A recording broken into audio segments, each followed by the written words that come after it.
In the opening moments, we get a lighthearted update from none other than Alex Pereira, who continues to show the world why he's such a fan favorite. In a video shared by his longtime training partner and close friend Glover Teixeira, Pereira is seen attending his English lessons, and it's both funny and charming at the same time.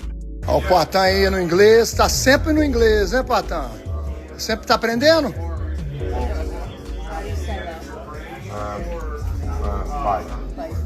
Ah.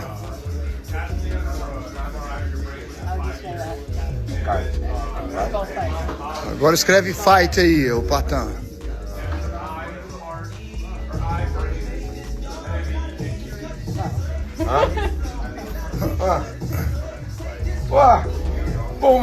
Ô, Patão, tá aí. É o mesmo pronúncia, porra. Como assim? Mas não, porque é isso. Porque é diferente. Não tem explicação, porque é diferente. Patão, porra, vai ter que ter paciência, cara. Porra, velho. He's no patient. Next, we turn our attention to Kamaru Usman, the former welterweight champion, who still has his eyes locked firmly on UFC gold. On a recent episode of his Pound for Pound podcast, Usman made it crystal clear that he wants another shot at the belt. He isn't just calling for any fight, he's aiming directly at the winner of UFC 322's main event between Jack Della Maddalena and Islam Makhachev. Usman believes he's earned that opportunity, especially after dominating Joaquin Buckley earlier this year in Atlanta. He points out that as a former pound-for-pound #1 and one of the most accomplished champions in UFC history, his resume speaks for itself. If JDM defends and wins that title against Islam, who better than to say, okay, let's solidify him as the new generation of champion by taking on the biggest name, the former pound for pound in the division? Of course, me. And listen, and then of course, if Islam wins, pound for pound versus pound for pound fighting, I mean, I'm not really worried here. You know, I've done my job to let them know, because they wanted to see, hey, are you still that guy? Can you still hang with these guys? Can you still do your thing? And I've done that. I went in and I've showed them that, so I'm not worried. Everyone is asking the same burning question: why hasn't Raja Jackson been arrested yet after his brutal and seemingly unprovoked attack on Psycho Stu? During a recent appearance on Ariel Helwani's show, Chael Sonnen provided an insider's perspective on the controversy, and his explanation helps shed light on the silence surrounding the case. According to Sonnen, the authorities can't simply arrest Raja just because there's footage of the incident. In professional wrestling, violence is part of the performance.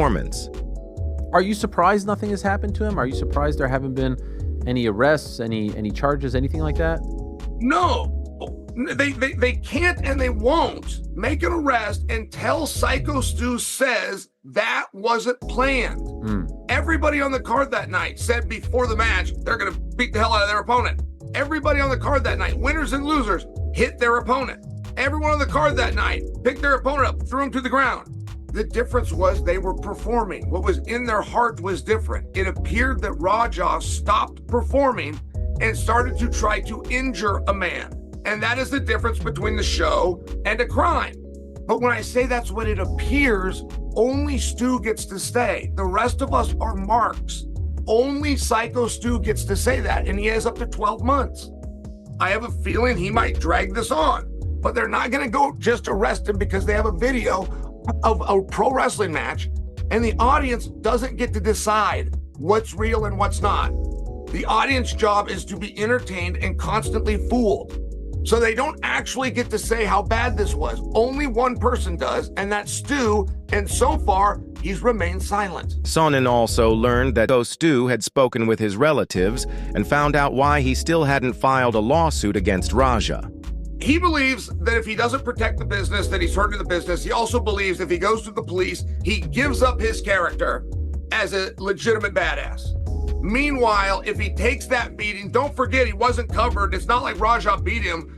Raja never covered. There was no 1, 2, 3, and Stu could ask for rematches. He could spin that. He could turn that into something. Now, what do you want to do? They have $1 million insurance policy. I have to carry this exact same insurance because I'm a promoter here in Oregon. And believe me, that settlement would be done quickly and for all $1 million. But Stu's going to have to juxtapose taking that money and going down the legal route against the character and the brand of wrestling. I don't know which he's going to choose, but it's not a simple choice. One gets you $1 million, the other one costs you your identity.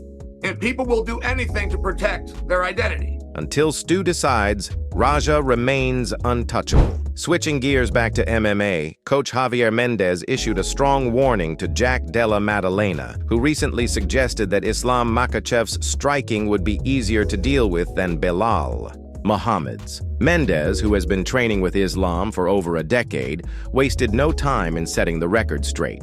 JDM did an interview just, I think, this week, and he broke down that he believes Islam's stand-up is a little bit easier to deal with than Bilal's because Islam has more of a traditional style for his stand-up. Do you feel like people are kind of missing some of the X factors that Islam brings with his striking?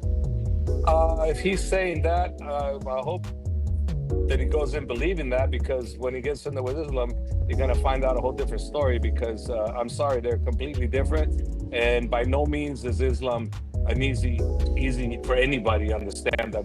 Any MMA fighter that's a striker, that's not going to have an easy time with him. I've been with this kid like going on 11 years of watching him just destroy everybody on the stand-up, guys that are much better stand-up than him, and he still destroys them. So no. Don't go by what you see. When you get in there with that man, it's a whole different ballgame. To reinforce those words, Islam Makhachev himself gave fans a preview of his striking form leading into UFC 322. On social media, he released footage of his pad work, and it quickly spread across the combat sports community.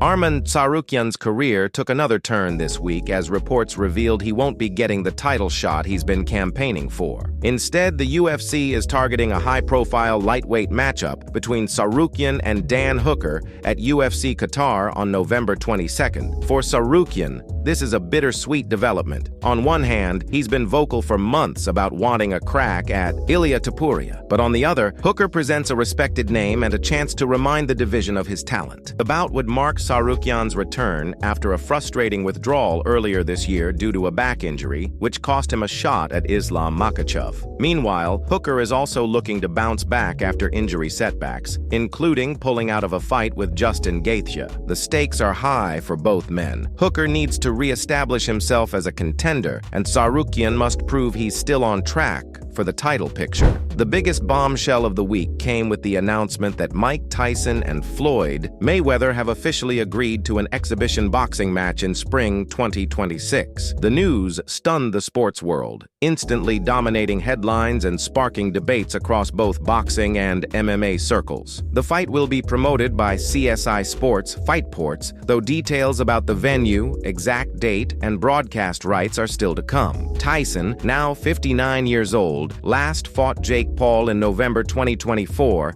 losing by unanimous decision. Mayweather, 48, has been busy on the exhibition circuit, having fought John Gotti third most recently in August 2024. The matchup is surreal. Tyson is significantly bigger, with his last weigh-in at 228 pounds, while Mayweather remains at a much lighter 160. After the official announcement, both Tyson and Mayweather gave their reactions, and as expected, their perspectives couldn't be more different. Tyson admitted he was stunned when the proposal first came up, saying he never thought such a fight would actually materialize. He even voiced concern that the bout could be detrimental to Mayweather's health, considering the size difference and Tyson's raw power. But ultimately, Tyson accepted, acknowledging that Floyd was determined to go through with it. Mayweather, on the other hand, showed nothing but supreme confidence. He declared that his legacy is untouchable and that this fight would only add to his reputation for making big, legendary events happen. Floyd reminded everyone that he's been doing this for 30 years and that his ability to generate massive paydays proves he's still the best in the business.